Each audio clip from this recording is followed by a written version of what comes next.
Mamy dzisiaj zaszczyt, mamy specjalnego gościa. Сёння мы маем гонар вітаць асаблівага госця. Былы міністр фінансаў Польшчы, прычым двойчы. Першы раз у перыяд 1989-1991, другі раз 97-2000 год. Віцэ-прэм'ер, кіраўнік польскага нацыянальнага банка ў 2001-2007 годах. Спадар прафесар Лешак Бальцыровіч. Дзякуй вам вялікі. А я дзякую за запрашэнне. Panie profesorze, dzisiejsza Polska... Спадар прафесар, сённяшняя Польшча, прынамсі з эканамічнага гледзяшча, успрымаецца іншымі краінамі ўсходняй Еўропы як прыклад вельмі удалай эканомікі, краіны, якая правяла вельмі паспяховыя эканамічныя рэформы. Сёння сотні тысячаў беларусаў, украінцаў і грамадзян іншых краін едуць сюды, каб павысіць свой узровень жыцця. Несумненна, падмурак гэтага дабрабыту быў закладзены тады на пераломе 80-х і 90-х гадоў вамі і вашай камандай. Я б хацеў спытаць, калі б вы цяпер абярнуліся і паглядзелі на тое, што зрабілі, чаму ў вас атрымалася? Як удалося дасягнуць поспеху? Па-першае, я хочу сказаць, што ў 1989 годзе Польшча мела найгоршую эканамічную сітуацыю сярод усіх сацыялістычных краінаў таго часу. Гіперінфляцыя складала каля 500% за год. Адносна з захаду мы былі банкротам. У нас была велізарная замежная запазычанасць і адначасовая рэцэсія, бо дамінавала, як тое характэрна для сацыялізму, дзяржаўная ўласнасць. У сувязі з гэтым вывад краіны з такога беспрэцэдэнтнага крызісу быў нелёгкай задачай. Па-першае, інфляцыя была гіганцкая. Яе трэба было хутка абмежаваць шляхам рыгарыстычнай манетарнай палітыкі. Замежная запазычанасць была таксама велізарнай, трэба было хадайнічаць аб рэдукцыі гэтай запазычанасці. У выніку ўдалося зменшыць яе напалову. Але чаму ўдалося і чаму Захад на чале са Злучанымі Штатамі на гэта пагадзіўся? Таму што ва ўласных інтарэсах, не амерыканскіх, а нашых, мы пайшлі радыкальным шляхам тэрапію, якую некаторыя называлі шокавай. Я пазбегаю гэтага выразу, але ў любым выпадку яна была хуткай, бо пажар не гасяць павольна, гэта трэба рабіць хутка. Што ж можна зрабіць хутка? Абмежаваць інфляцыю. Для гэтага дастаткова было перастаць друкаваць грошы, і цэны перасталі гэтак хутка расці. Па-другое, лібералізацыя або пашырэнне эканамічных свабодаў. Гэта пачалося яшчэ да кіравання Мазавецкага. Пры папярэднім урадзе была рэформа Вільчка. Але мы гэты працэс моцна пашырылі. Вельмі важным элементам лібералізацыі была разменвальнасць злотага. Не трэба было кудысьці хадзіць і мяняць нелегальна. Ну і патрэба прыватызацыі, якую я лічыў і надалей лічу фундаментальна важнай рэформай. Але такую, якую немагчыма зрабіць з дня на дзень. Недастаткова толькі спантаннае развіццё прыватнага сектара. Трэба было штосьці рабіць з гіганцкім дзяржаўным сектарам. І гэта было адной з найважнейшых задачаў, якая адначасова стварала вялікія супярэчнасці. Некаторым падавалася, што дзяржаўныя прадпрыемствы з'яўляюцца базаю для развіцця, калі ў Польшчы, ды і паўсюль яны насамрэч цягнуць гаспадарку дадолу. Карацей кажучы, у нас была дэмакратыя і магчымасць радыкальнага дзеяння, бо Тадеуш Мазавецкі казаў: "Я і моя каманда адказваем за эканоміку". І ён не спрабаваў нас тармазіць. І гэта быў першы этап, які вы прыгадалі, верасень 1989 і да снежня 1991. Мы шмат зрабілі, але яшчэ шмат трэба было зрабіць. I dlatego się udało... Менавіта таму атрымалася, таму што вас ніхто не тармазіў, не затрымліваў. Бо я задаў пытанне наконт таго, чаму, на вашую думку, у вас атрымалася, бо ў некаторых краінаў гэта не выйшла. Яны таксама спрабавалі зрабіць такія рынкавыя рэформы. У Расіі, напрыклад, Гайдар. І ў яго да канца не атрымалася. Тыя першыя гады гэта былі гады радыкальных зменаў, але ўсё-такі не атрымалася зрабіць усяго. І нават пасля тых радыкальных 2 гадоў у нас быў велізарны дзяржаўны сектар. І тое, на што варта звярнуць увагу. Была змена ўрадаў, да ўлады прыходзілі так званыя посткамуністы, але яны працягвалі рэформы, уключна з прыватызацыяй, хоць не ў такім тэмпе, як бы мне хацелася. Але можна сказаць так, і гэта тычыцца і Польшчы, і ранейшай Чэхаславаччыны, а потым і Чэхіі, што, незважаючы на змену ўрадаў, кірунак рэформаў утрымаўся, і гэта надзвычай цікава. Мы ведаем, што без перавагі прыватнага капіталу ці капіталізму проста няма дэмакратыі. Czyli polityka gospodarcza jest kontynuowana. Значыць, эканамічная палітыка працягваецца. Ведаеце, кажуць, што гісторыю нельга павярнуць назад, але я вам дам на хвілінку такую магчымасць. Што б вы змянілі, калі б цяпер са сваім досведам з 2024 года аказаліся там у 89-м? Што б вы зрабілі інакш? Гэта класічнае пытанне, вельмі часта яго атрымліваю. Але не тое, каб я рыхтаваў дакладны адказ на яго. Я намагаюся параўнаць польскія змены і вынікі з вынікамі іншых краінаў. І пры такім параўнанні польскія эканамічныя змены выглядаюць вельмі добра. У сувязі з гэтым я б не змяняў кірунку, напэўна, не нацыяналізаваў бы эканоміку. Але калі б гэта толькі было магчыма, я намагаўся бы рабіць некаторыя змены яшчэ хутчэй, а не павальней. Ale pan sam wspomniał też... Але вы самі прыгадалі пра тую шокавую тэрапію. Вы не любіце гэта выраз, але ён ёсць, ён існуе. І ў свядомасці грамадства ў постсавецкіх, цяпер незалежных Беларусі, Украіны, Расіі, людзі памятаюць, што такое шокавая тэрапія. Я называю яе радыкальнай, бо мова шмат што значыць, таму калі штосьці назваць словамі, якія выклікаюць кепскія эмоцыі, то людзі гэтаму паддаюцца.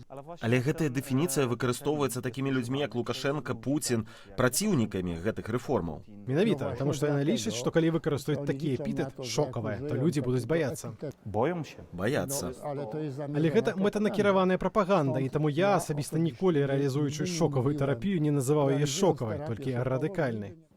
Ale wie pan, że... Але вы ведаеце, што ў нас якраз гэтым пужаюць людзей у грамадстве. Лукашенко вельмі часта кажа: хочаце так, як было ў 90-е, хочаце зноў туды вярнуцца, хочаце шокавай тэрапіі? Бо шмат людзей тут у Польшчы, 15% беспрацоўных, з'явілася раптам пасля гэтых рэформаў. Можна сказаць так, не з'явілася раптам, толькі схаванае беспрацоўе часткова змянілася на адкрытае. Бо якая была максіма працы ў сацыялізме? Ці ты стаіш, ці ты ляжыш, а нейкі мінімальны заробак атрымаеш. Значыць, частка гэтых людзей у тых дзяржаўных прадпрыемствах фактычна была беспрацоўнай, і ўвядзенне рынкавых рэформаў показала гэтую праўду. Не атрымалася бы з дня на дзень забяспечыць такі рост колькасці працоўных месцаў, каб схаванае беспрацоўе ператварылася ў занятасць. Ні ў каго на свеце так не атрымалася. Але толькі праз эканамічны рост у галоўнай ступені прыватнага сектара атрымалася паступова, не адразу абмяжоўваць адкрытае беспрацоўе. Wyobraźmy sobie teraz sytuację. Давайте уявім сабе наступную сітуацыю. Заўтра Лукашенко прайграе выбары. Яшчэ, там штосьці здарылася. Прыходзяць людзі, якія хочуць правесці рэформы. Ёсць вельмі вялікі дзяржаўны сектар. Што гэтыя людзі мусяць рабіць у такі час?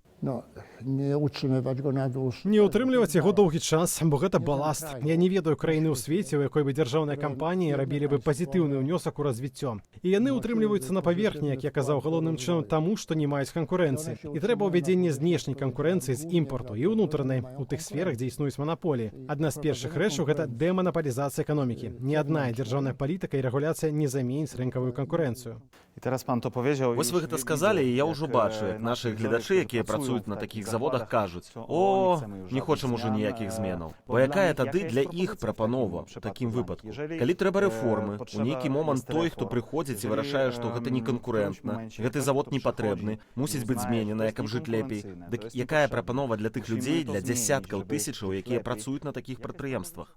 Przechodzenie do nowo odtworzonych. Пераход у новаствораныя прыватныя кампаніі, дзе можна будзе зарабляць больш праз некаторы час. Я ведаю, што людзей спрабуюць пужаць гэтымі радыкальнымі рэформамі, ды ў Польшчы таксама так было. Але я хочу сказаць, што пасля тых 2 гадоў, як я адказваў за рэформы, я вярнуўся ў палітыку ў 1997 годзе і выйграў вольныя выбары ў самым індустрыяльным рэгіёне Польшчы, у Сілезіі. Значыць, гэтае запужванне не было асабліва эфектыўным, а было дастаткова шмат людзей, якія зразумелі, што, дзякуючы тым зменам, Польшча праз пэўны час пачала развівацца. Więc nie ma co się bać. Значыць, няма чаго баяцца. А што б вы сказалі такому рабочаму, напрыклад, Маза? Nie każdego się przekona, ale Не кожнага атрымаецца пераканаць. У людзей ёсць пэўная інтуіцыя, якая цалкам слушная. На прыватным лепш працуецца, чымся на дзяржаўным. Бо што ёсць у дзяржаўным? Шмат бюракратыі, шмат прыхаванай карупцыі, якая базуецца на тым, што кіруючая партыя расстаўляе сваіх людзей на кіроўныя пасады. A zna pan przykład... У вас ёсць нейкі прыклад дзяржаўнага завода, які быў бы лепшы за прыватны? Ці, напрыклад, каб была такая патрэба, каб дзяржава мела нейкія свае прадпрыемствы, якія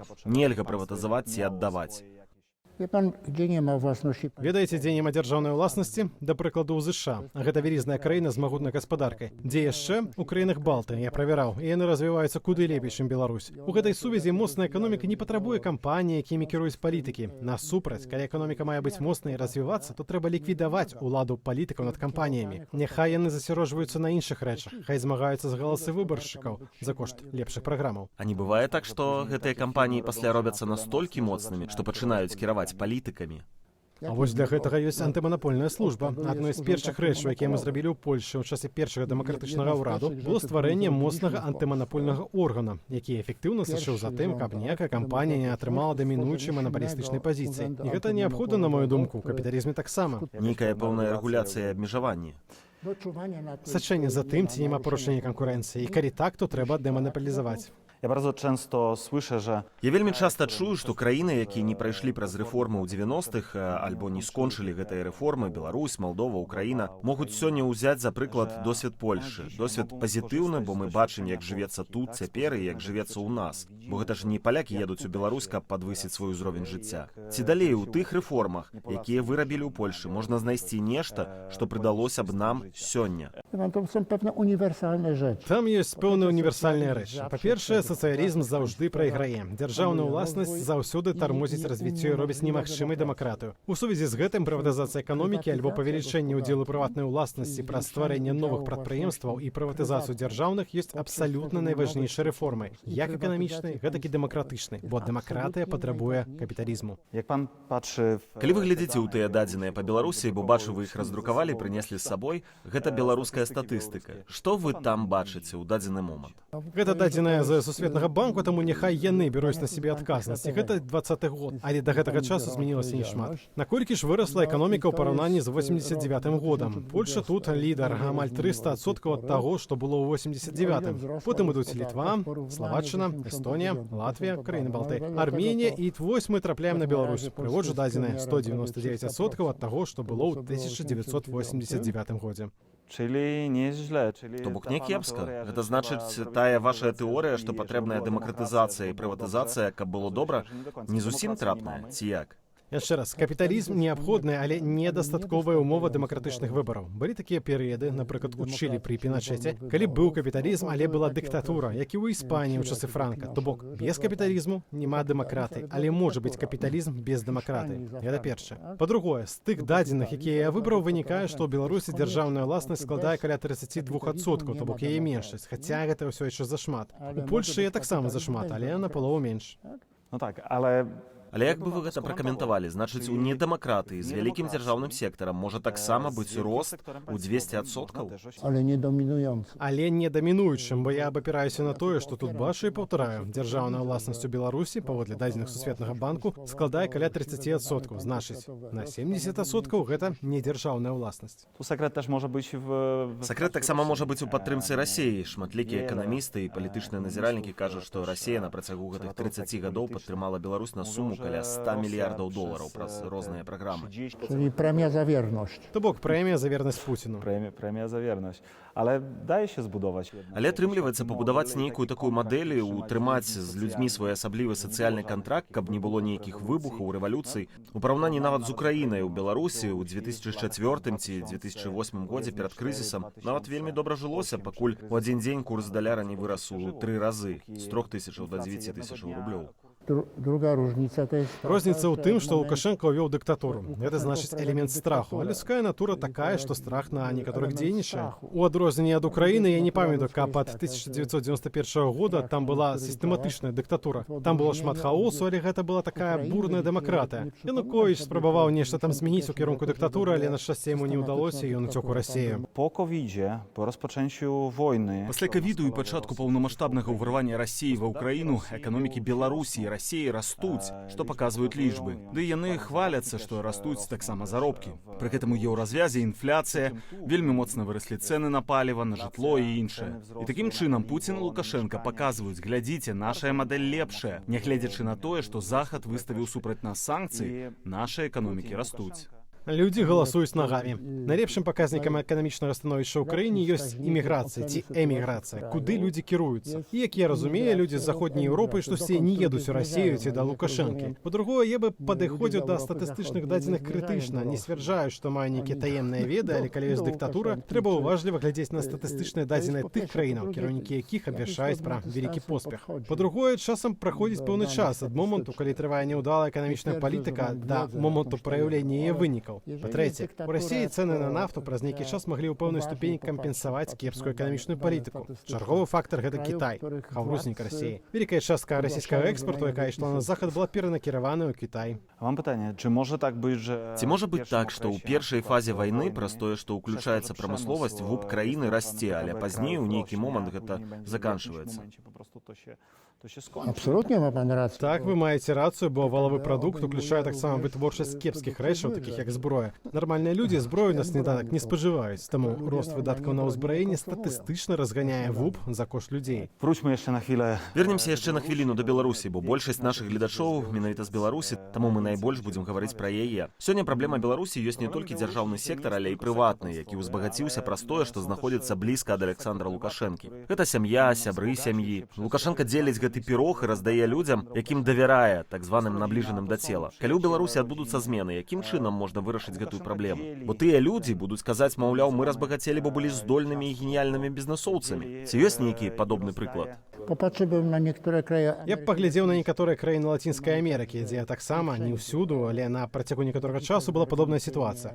Да прыкладу, у Аргентыне такія сямейныя алігархіі. Я б глядзеў на іхны досвед, бо на дадзены момант няма нейкага гатовага рэцэпту. Але ў гэты бок варта паглядзець. Калі ў краіне пасля перыяду алігархічнай эканомікі з'яўляецца дэмакратычны ўрад, то звычайна збіраецца камісія адмыслоўцаў, якія паказваюць, якім чынам людзі з затачэння папярэдняга кіраўніка ўзбагачаліся і скіроўваюць пэўныя прапановы ці рэкамендацыі да грамадскага абмеркавання. Ale такія багатыя кампаніі ўплываюць негатыўна на гаспадарку, бо калі беларускі рынак адкрыецца, такія кампаніі ўжо б мелі нейкі капітал і маглі б браць удзел, напрыклад, у прыватызацыі. Ale ja nie mówię o Але я не кажу пра кампаніі, я кажу пра ўладальнікаў гэтых кампаніяў. Трэба паглядзець на іх, якім чынам яны зрабіліся ўласнікамі. Ці яны легальна здабылі свае актывы? Ці пры дапамозе махінацыі або сувязяў, ці нейкім іншым чынам. Teraz tak mniej więcej І wytłumaczyłem. вось я вам больш-менш патлумачу, як гэта выглядае. 32% дзяржаўнага сектара, так званую сямейную алігархію. Трэба яшчэ далічыць. Беларусі гэта таксама. Яшчэ ў нас ёсць кампанія ўправлення дзеламі прэзідэнта, дзяржаўная установа, якая насамрэч з'яўляецца найбольшай кампаніяй, бізнесам у Беларусі. Яны кантралююць лясы, гандлююць нафтай, вырабляюць аўтамабілі, чаго там толькі няма, нават нейкія фермы. Калі б вы сёння прыйшлі ў такую Беларусь, атрымалі заданне ўсё гэта рэфармаваць, з чаго б вы пачалі, што б зрабілі? mówimy o Мы кажам пра перамены, што наступае дэмакратыя, якая атрымлівае ў спадчыну гэты баласт. І што з ім зрабіць, так? Гэты баласт мог бы быць актывам, бо калі з'яўляецца палітычная магчымасць, яго можна даканцэнтраваць і прыватызаваць. На гэтым страціць, канечне, сям'я Лукашэнкі, але астатняя частка грамадства атрымае выгаду. То бок проста гэтым скарыстацца? З баласта зрабіць актыў. А якім W jaki чынам? sposób? tak jak powiedziałem, no, pokazać. Як я і казаў, паказаць людзям, што гэта было, якім чынам было створана, хто гэтым карыстаўся. Калі б грамадскасць пра гэта даведалася, то падтрымала бы такі крок. Гэта можна змяніць, гэта магла бы быць форма ўсеагульнай прыватызацыі. І людзі маглі бы гэтым карыстацца, атрымаць пэўную долю. У любым выпадку такі палітычна-гаспадарчы комплекс гэта баласт, якім карыстаюцца адзінкі, а мог бы стаць актывам у эканамічных пераменах пасля змены ўлады. Na chwilę jeszcze. Яшчэ хвілінку пагаворым пра нашых суседзяў, перанесемся ва ўкраіну. Цяжкі час, вайна, вядома, што ў час вайны цяжка казаць аб нейкім эканамічным росце, як аб інвестыцыях. Але што чакае ўкраіну пасля вайны? Ці ёсць у вас прагноз па гэтым? Czy najważniejsze jest to, Найважнейшым ёсць утрыманне, нават павелічэнне ваеннай і эканамічнай дапамогі ўкраіне, бо стаўка агромная. Гэта не толькі лёс велізарнай еўрапейскай краіны, але і рэшты Еўропы, асабліва блізкіх краінаў, як Польшча, бо калі Пуцін у выніку стане трыумфатарам, гэта стане нешчасцем для ўкраіны, так, але пагрозай для іншых дзяржаваў. І надзвычай важна, каб утрымаліся і ўзмацніліся падтрымка і дапамога з боку ЗША, дзе прайшлі выбары, і Еўропы для ўкраіны, бо, паўтаруся, бароніцца ўкраіну, бароніцца захад, і гэта самае важнае. To jeżeli mówimy o Мы тут кажам пра ваенную частку. ale Але і пра эканамічную, бо ўзровень жыцця ва ўкраіне зніжаецца. Зніжаецца. У выніку таго, што эканоміка пакутуе ад агрэсіі, таму фінансавая дапамога для падтрымання хоць бы абмежавання падзення ўзроўню жыцця вельмі істотная. Ale ja raczej pytałem pana o... Але я хутчэй пытаўся вас аб тым, што будзе. Цяпер шмат такой інфармацыі, што новая адміністрацыя ў Белым доме замарозіць гэты канфлікт. Вельмі магчыма, што вайна будзе замарожаная проста на той мяжы, дзе ёсць. Уявім сабе, што так і будзе. Як тады адбудаваць? Калі б так здарылася, то гэта было бы стымулам для далейшай агрэсіі. Агрэсару Пуціну тады бы цалкам аплошвалася гэтая агрэсія. Таму я не думаю, што можна пераходзіць на парадак дня праз такую перспектыву. Я не магу яе, канечне, выключыць, але прынамсі не каментую. Ale jeżeli tak się zdarzy. Але калі так здарыцца, калі вайна будзе замарожана на той мяжы, як цяпер праходзіць лінія фронту, што можна зрабіць, каб дапамагчы ўкраіне як мага хутчэй адбудаваць эканоміку? Ці атрымаецца ўвогуле ў такім выпадку адбудаваць Украіну, калі будзе невядома, ці гэтая вайна зноў не пачнецца? A właśnie dotyka pan zasadniczego. Уласна, вы згадалі базовую праблему няўпэўненасці. І калі б так сапраўды здарылася, што гэты канфлікт замарозіцца, тое не магло б азначаць, што Украіна пагаджаецца са стратай часткі тэрыторыяў ці хоць на нейкі час прымае змену межаў. Але тады вельмі важна, каб у гэтым выпадку міжнародныя ваенныя сілы ахоўвалі гэтую мяжу, каб зменшыць рызыку чарговай агрэсіі з боку Пуціна. І ў сувязі з гэтым абмяжоўваюць няўпэўненасць, каб даць магчымасць адбудовы ўкраіны, перадусім для прыватнага сектару. A czy w interesie Polski Ці ў інтарэсах Польшчы дапамагаць Украіне эканамічна? na przykład Nie tylko Не толькі альтруізм і культурніцкая блізасць, якая існуе, уласны інтарэс. Паўтаруся, трыумф Пуціна гэта пагроза для рэшты Еўропы, а дакладна найбліжэйшых суседзяў, у тым ліку Польшчы. Мы жыва зацікаўленыя ў тым, каб яго стрымаць. Думаю, што ўсе палітычныя партыі, тут на шчасце няма розніцы паміж цяперашняй уладай ці папярэднім урадам, трымаюцца адных поглядаў у супраціве агрэсіі Пуціна. Wróćmy do Polski jeszcze na jedno pytanie. Zadam panu. Вернемся да Польшы яшчэ на адное пытанне. Ці вы задаволеныя тым, як выглядае польская эканоміка сёння? Ці штосьці можна было б зрабіць, калі б у вас была такая магчымасць? Taką no możliwość. to wypowiadam się na ten temat i publicznie, i przez media. Я кажу аб гэтым публічна і ў польскіх СМІ. Трэба скончыць эканамічныя змены. Так, яны прасунутыя, але не скончаны. На чале з прыватызацыяй пасля Турцыі мы на першым месцы па адсотку дзяржаўных кампаній, а сацыялізм таксама і ў Польшы не працуе.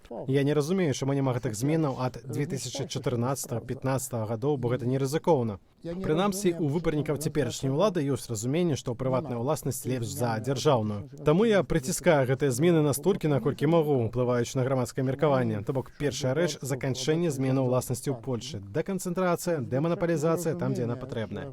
А ў пэўных галінах польскай эканомікі, сектар паліва, энергетыкі, яна трэба. Нам таксама патрэбныя рэформы. Па-трэцяе, у нас вельмі вялікія бюджэтныя выдаткі, як адсотак ВУП вышэйшы, чымся ў Іспаніі, або роўныя да тамтэйшых. І ў сувязі з гэтым у нас высокія падаткі. У дадатак у нас вялікі дэфіцыт бюджэту, які складае больш за 5% валавога прадукту. І мы ўлезаем у пазыкі, за якія мусім плаціць болей, чымся Францыя. Мы плацім амаль 6%, а французы плацяць 3,5% за пазыкі. Прасцей кажучы, у нас сур'ёзныя эканамічныя праблемы, якія не могуць ляжаць і расці. Нам патрэбная лепшая эканамічная палітыка. Pytanie jeszcze euro w takim razie. Запытаюся вас пра еўра. Польша не пераходзіць на еўра, у Беларусі і Расіі ўжо даўно ідуць размовы, што будзе нейкая супольная валюта. На ваше меркаванне, супольная валюта гэта добра ці лепш заставацца за сваёй уласнай? No, o wiele ważniejsze. Значна больш важная для Польшы тыя рэформы, якія мы мусім правесці, аб якіх я казаў, чымся пераход на еўра. Пераход на еўра гэта само па сабе не кепска, але гэта не вырашае тыя праблемы, пра якія я казаў. Грэцыя перайшла на еўра, і цягам некалькіх гадоў не па прычыне еўра, а па прычыне ўласнай кепскай эканамічнай палітыкі мела велізарныя праблемы. Я асабіста не праціскаю хуткі пераход на еўра, бо не лічу, што гэта панацэя ад нашых польскіх праблемаў. A w przypadku А ў выпадку Расіі і Беларусі супольная валюта аб чым гавораць ужо вельмі доўга? No to jest rubel, no. Гэта рубель, гэта не будзе супольная валюта, а рубель. To będzie rubel. Так, рубль. А Беларусь у такім выпадку больш прайграе ці выйграе? Więcej zyska. Nie widzę tu. Я не бачу тут прычынаў для перамогі. Але гэта будзе значыць адсутнасць уласнай манетарнай палітыкі. Я перад нашай размовай спраўдзіў дадзеныя. З іх вынікала, што ў Беларусі адносна нізкая інфляцыя, гэта значыць, што цэнтральны банк праводзіць неінфляцыйную палітыку. Дык навошта аддаваць дыспазіцыю Маскву, калі гаворка ідзе пра стабільнасць коштаў? Не бачу перавагаў. Miał pan kilku studentów białoruskich. У вас было некалькі беларускіх студэнтаў, сярод іх эксперт, які часта з'яўляецца ў нас на Белсаце, Алеся Ляхновіч. Tak jest. Так, пацвярджаю. Potwierdzam. Jeżeli by jutro Калі б заўтра трэба было рабіць рэформы, ці даверылі б вы такому Алесю Ляхновічу правядзенне рэформаў у Беларусі? Ці былі б вы ўпэўненыя, што такая асоба змагла б зрабіць у Беларусі тое, што зрабілі ў Польшчы? Pamiętam go dobrze. Я добра памятаю яго як студэнта, але не даю публічных рэкамендацыяў на ўрадавай пазіцыі. Ale czy reformy Але рэформа гэта такая магія, толькі абраныя лідары могуць гэта зрабіць. Ці гэта інструмент, які можа ўзяць кожны. Нават калі людзі паўтораць тое, што ўжо было зроблена, то ў іх таксама атрымаецца. To nie jest jakaś filozofia. Гэта не нейкая філасофія, гэта здаровы сэнс. Прыватная ўласнасць лепш за дзяржаўную. Гэта разумее амаль кожны разумны чалавек. Трэба прыватызаваць. Як? Ну так трэба паглядзець на тое, які ёсць досвед. Дэфіцыт бюджэту нядобры для развіцця эканомікі. Звычайна вынікае з празмерных выдаткаў, якіх наогул сацыяльна нелегальных, якія могуць дэматываваць ад працы. Ну то трэба іх абмежаваць, каб даць гэтаму рады. Разбудаваная бюракратыя шкодзіць, то і яе трэба абмежаваць, зрабіць аўдыт рэгуляцыю патрабаванняў, якія нібы прыдуманыя для карысці людзей, але шчасціком шкодзяць, бо абмяжоўваюць магчымасці развіцця кампаніі. Значыць, трэба рабіць дэканцэнтрацыю. Манаполія гэта кепска. Трэба знайсці, дзе існуюць манаполіі і ўвесці канкурэнцыю. Гэта не нейкая філасофія. Гэта не магія. Nie wymaga, tylko Абсалютна. Бо ёсць жа столькі досведу, столькі разумных і дасведчаных беларусаў. Варта рыхтавацца да таго, што можа падабацца малаверагодным, а можа раптам стацца рэчаіснасцю. І лепш быць падрыхтаваным, чымся раптоўна з бухты-барахты штосьці рабіць. То бок рыхтавацца да будучых беларускіх рэформаў трэба зараз. absolutnie. Jest Абсалютна. Бо ёсць жа столькі досведу, столькі разумных і дасведчаных беларусаў. Варта рыхтавацца да таго, што можа падабацца малаверагодным, а можа раптам стацца рэчаіснасцю. І лепш быць падрыхтаваным, чымся раптоўна з бухты-барахты штосьці рабіць. Dziękuję bardzo, panie profesorze. Дзякую, вялікі спадар прафесар, за гэтую размову і дзякую за вашае меркаванне. dziękuję bardzo. Дзякуй вялікі. Поспехаў.